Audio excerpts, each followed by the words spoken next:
This is my first culture war, so I want to say that I have to make a statement, and I'm not here to tell anybody what to think or what to believe, but for me, somebody like that doesn't really have any place in the conservative movement because it's something that is so behind the times. And you can boo and you can do whatever you want to, baby, because I'm going to be me, and I'm still here. Next question. What's the question? My question is largely directed to Mr. Kirk because you were raised as a conservative. Part of the issue I see here is, what's your name, Rob? Yeah. So you're saying, oh, you're behind the times, this isn't conservative. Well, we don't want centrists in the conservative movement. We want to retain our core values. Yeah, but here's the thing. We don't want drag. But here's the thing. It's not about what you want, because here's the thing. The beauty about social media is that I can be me and I can bring myself to the table. And it's not about what you want, it's about what the people want. And if there are enough people in this movement that say, hey, Rob is cool, he's gay, whatever, it really doesn't matter what you think. You can say whatever you want and you can believe whatever you want to believe. But it's not going to stop me from doing what I'm doing. And it's not going to deplatform me. So my question is, again, it's directed to Mr. Kirk because he was raised as a conservative. As the guy before has said, you've advocated for homosexuality, said that there's a place for the gay agenda within the conservative movement. My question is, and you're also comfortable with transgenders and cross-dressers, I understand. So my question is there any point where conservatives should take a moral stance on Christian morality, or should we abandon it altogether? So in other words, what is what is your brand of conservatism doing to actually conserve Christian morality? If we're ceding to the left on transgender, gay rights, gay marriage, we don't want that in conservatism. So you don't want him in the conservative movement? I just want to be very clear. Let's just be... So you don't want me in the movement? Hold on a second. I want to be very clear. Hold on a second. Flashback. Rob, you did not vote for Donald Trump. I did not vote in the 2016 election. Tell me why. I didn't vote in the 2016 election because where I was in my life, I didn't feel like either of those candidates had earned my vote. I considered myself a Democrat at the time. I loathed Hillary Clinton and the entire Clinton machine. And if you really want to get into it, I voted for Bernie Sanders in the primary. Oh, Jesus. You want to talk about a conversion? You want to talk about a conversion? I voted for Bernie Sanders in the New York State primary. That's where I was. End of flashback. Step number 1, the Trump gambit. First, you declare your allegiance to President Trump and declare that you're not really alt-right, even though you obviously are. You show up to lectures wearing a MAGA hat in order to get the media to cover it, and in order to demonstrate that you are truly a representative of the 63 million Trump voters. You call yourself America First, hijacking Trump's slogan, but what you actually mean is white Americans first. The media eat it up because the media love nothing better than, of course, lumping Trump in with particularly this group. You don't have to take my word for it. You can just ask Andrew Anglin, the neo-Nazi who runs the Daily Stormer. He posted a calendar of events for alt-righters to attend and attack, including this particular event. And he wrote last week, quote, I think basically, we've got a model going forward that is going to work. If we get questions, we'll take questions, but simply being there and heckling in the audience relentlessly is extremely effective. And you can meet other like-minded people there this way as well. Remember, we're all good optics, American nationalists now. Longtime readers will remember this is something I pushed very hard while others were dressing up in neo-Nazi costumes. And by talking about these issues instead of saying, gas the kikes or whatever, we are more or less immune to being fired or kicked out of school if doxxed.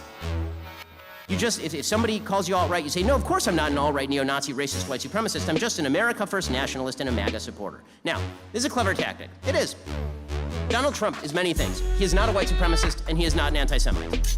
His daughter is an Orthodox Jew, so is his son-in-law, so are all of his policy advisors, or at least many of his policy advisors with regard to the Middle East.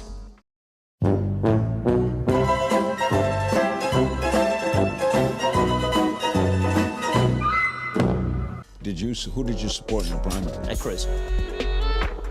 And Cruz says, vote your conscience.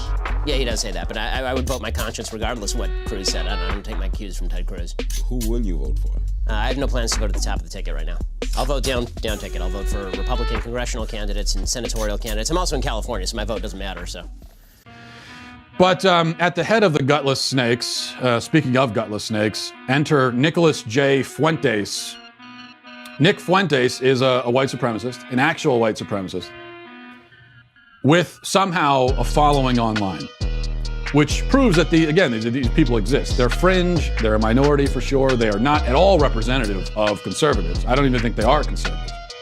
And they would also tell you they're not conservatives. But they're there. They're certainly there. So the President of the United States is an anti-American incompetence. The Democrat frontrunner is a corrupt liar. The Republican frontrunner is a fascist blowhard. The media wouldn't know the truth if it bit them on the leg, and the Islamists are trying to kill us. But don't panic. Just file in an orderly manner toward the exits, then calmly run for your life. I'm angry about political correctness, too.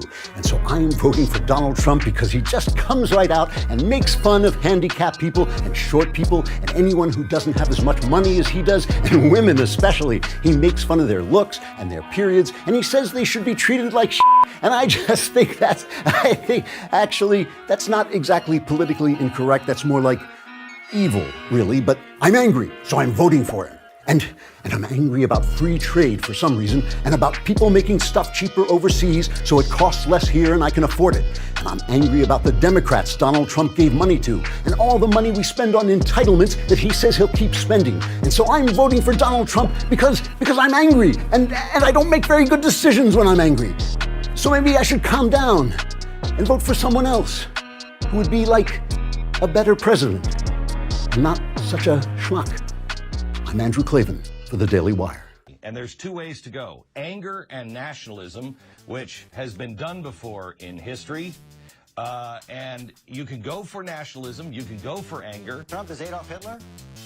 If you look at what's happening with Donald Trump and his playing to the lowest common denominator and to the anger in us, Adolf Hitler, we all look at Adolf Hitler in 1940.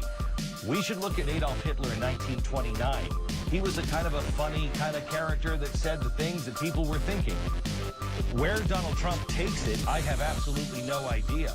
But Donald Trump is a dangerous man with the things that he has been saying. I don't want to say a problem, but I have far less respect for people who have claimed to be Tea Party conservatives or Christian conservatives doing these sort of mental gymnastics to justify the actions of somebody who basically wants to come in and take the greatest power grab the executive office has had, if you look at his proposals.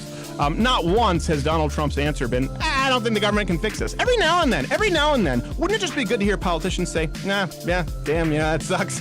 I don't really know if I can fix it for you. Right. I would just like to hear someone say that. So that's why you would want a real libertarian candidate then.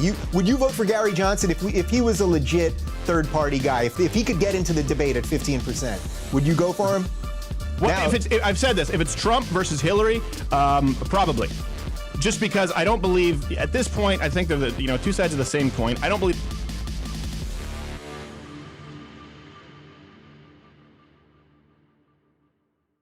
And they use that to cloak their anti-Semitic leanings and their racist leanings.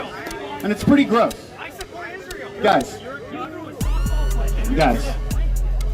And I'll say this, now we're going to have a little come to Jesus moment.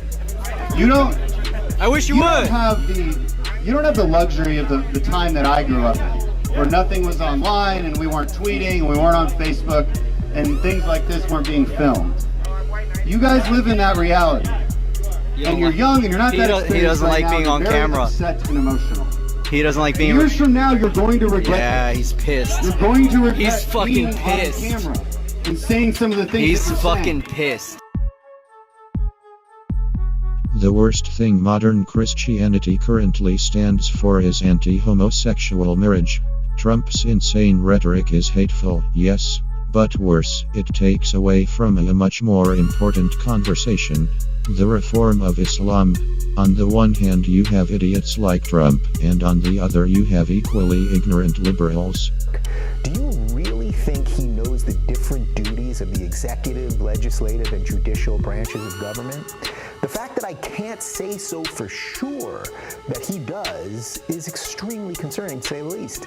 I also don't sense he has any sort of moral center other than what's good for him at the very moment. He will say anything, quite literally anything, to stay in the news, and we simply have no idea how he would govern. His comments constantly toe the line between fact and fiction, and he seems deeply uninterested in other opinions than his own. It's not easy to tick me off. I don't get angry often. But you mess with my wife, you mess with my kids, that'll do it every time. Donald, you're a sniveling coward, and leave Heidi the hell alone. Will you support him as the nominee? Great. I'm out to make money. I like money. Congratulations. It's a free market economy. Now we want to get to questions, so here's how we're going to do it. There's always a lot of enthusiasm around it, and we're going to have 2 lines, because it seems that you get a lot of people. We're going to have a line for those people that disagree from the left, more like socialists, or just that kind of place, and some people that disagree from the far right, or whatever, the alt-right, whatever that is. They can go from this line. And,